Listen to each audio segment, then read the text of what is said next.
Hello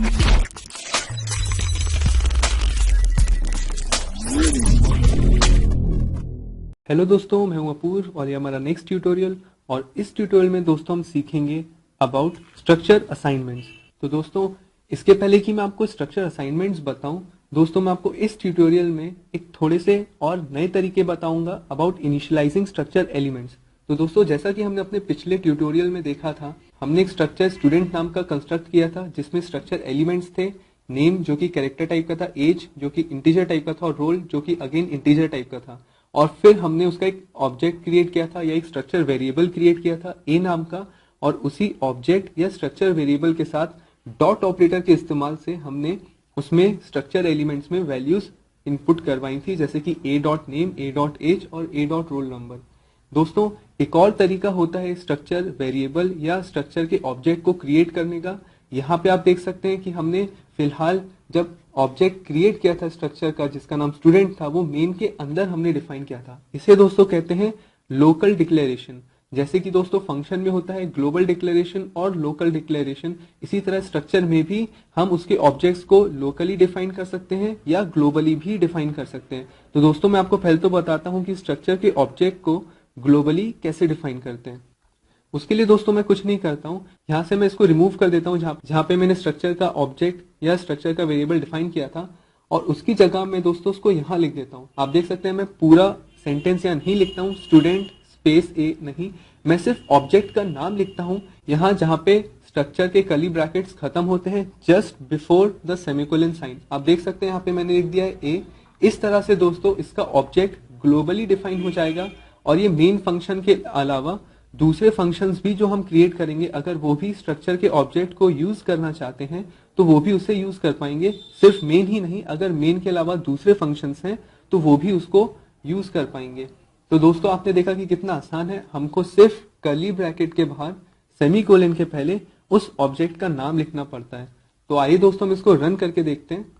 और दोस्तों, आप देख सकते हैं कि ये पिछली बार की ही तरह रन हुआ है, बिल्कुल कोई भी एरर नहीं आए हैं। तो मैं जल्दी से इसमें वैल्यूज इनपुट दे देता हूं, ए 21 and roll number is 23। Okay, और आप देख सकते हैं बिल्कुल आउटपुट जैसा कि पहले आया था जब हमने लोकली एक ऑब्जेक्ट को डिफाइन किया था, ग्लोबली डिफाइन करने में भी कोई डिफरेंस नहीं है। आप देख सकते हैं काम करता है, इसमें एरर नहीं आया। और दोस्तों, इसी तरह आप देख सकते हैं जैसे कि मैंने अपने पिछले प्रोग्राम में यूजर से वैल्यू ली थी, लेकिन अगर मान लीजिए दोस्तों मुझे यूजर से वैल्यू मान लीजिए नहीं लेनी हो, मुझे मान लीजिए कुछ ही वैल्यूज सिर्फ इनपुट करानी हो, एक या दो, और मुझे वो वैल्यूज मान लीजिए अगर पहले से ही पता हो, तो मैं उसको एक और तरीका है जिससे मैं स्ट्रक्चर के जो एलिमेंट्स हैं उनको वैल्यूज इनिशियलाइज कर सकता हूं। मैं उसको आपको जल्दी से लिख के दिखाता हूं। उसके लिए दोस्तों हम ऐसे लिखते हैं, फिर से हम लोकली डिफाइन करते हैं, या हम चाहे तो उसको ग्लोबली भी डिफाइन कर सकते हैं। हाल फिलहाल हम इसके यहाँ लोकली डिफाइन करते हैं। मैं लिखता हूँ स्टूडेंट जो कि है स्ट्रक्चर का नाम, स्पेस जो मैं उसका ऑब्जेक्ट क्रिएट करना चाहता हूँ, मैं यहाँ पे ऑब्जेक्ट को ए नाम देना चाहता हूँ, ए। उसके बाद दोस्तों मैं इज इक्वल टू के साइन के बाद सेट ऑफ कर्ली ब्रेसेस के बीच में वो वैल्यूज सेपरेटेड बाय कॉमा लिखता हूं जो मैं स्ट्रक्चर के एलिमेंट्स में सीक्वेंशियली डालना चाहता हूं। ए जो है दोस्तों वो नेम में जाके स्टोर हो जाएगा, उसी तरह सीक्वेंशियली 21 जो है वो एज नाम के वेरिएबल में आके स्टोर हो जाएगा, और 23 जो है दोस्तों वो रोल में जाके स्टोर हो जाएगा। तो जो सीक्वेंस में मैंने स्टूडेंट्स के एलिमेंट्स को डिफाइन किया है या स्ट्रक्चर एलिमेंट्स को डिफाइन किया है, उसी सीक्वेंस में मुझे यहाँ कर्ली ब्रैकेट्स के अंदर वैल्यू देनी होगी सेपरेटेड बाय कॉमास, और जो कैरेक्टर वैल्यूज हैं उनको मुझे सिंगल इन्वर्टेड कॉमा के अंदर लिखना होगा। और जब मैंने दोस्तों ये सेंटेंस लिख दिया है, मतलब मुझे प्री डिफाइंड वैल्यूज, ऐसी वैल्यूज जो मुझे पता है और मैं इनपुट सीधे डायरेक्टली स्ट्रक्चर के एलिमेंट्स को देना चाहता हूं, तो उस केस में मैं ये वाले स्टेटमेंट को यहां से डेड कर देता हूं, यहां से यहां तक। और आइए दोस्तों हम इसको रन करके देखते हैं।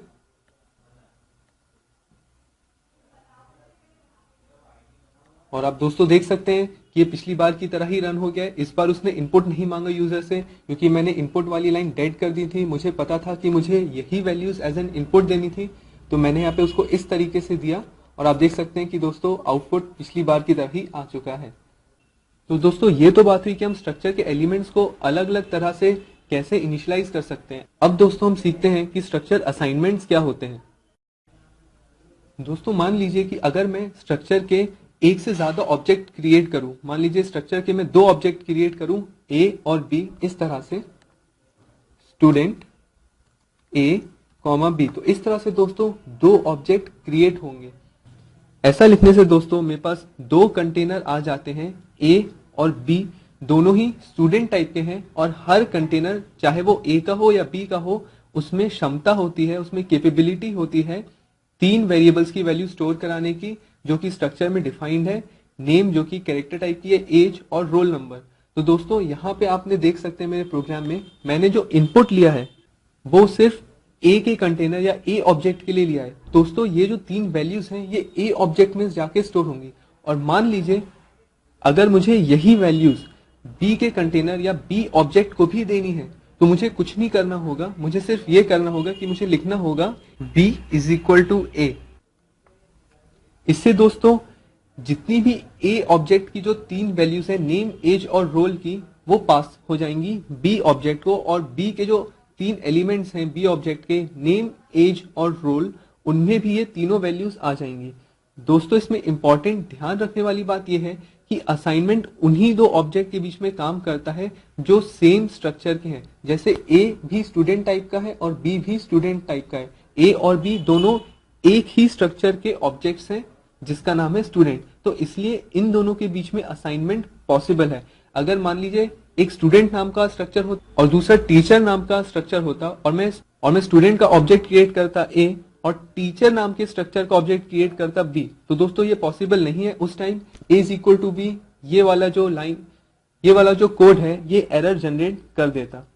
और दोस्तों अगर आप देख सकते हैं कि अगर ये पॉसिबल है कि दो ऑब्जेक्ट्स जो कि सेम ही स्ट्रक्चर के हैं, अगर उनमें हम वैल्यूज को एक दूसरे में इक्वालिटी के थ्रू पास आउट कर सकते हैं, तो जैसे कि मैंने यहाँ पे आउटपुट दिया है ए के लिए, मतलब ए ऑब्जेक्ट के through A dot name, A dot age, A dot role, तो उसी तरह मैं बी के ऑब्जेक्ट के थ्रू भी ये वैल्यूज को प्रिंट कर सकता हूं।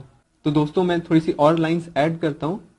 आप देख सकते हैं दोस्तों मैंने यहाँ पे कुछ लाइंस ऐड की हैं।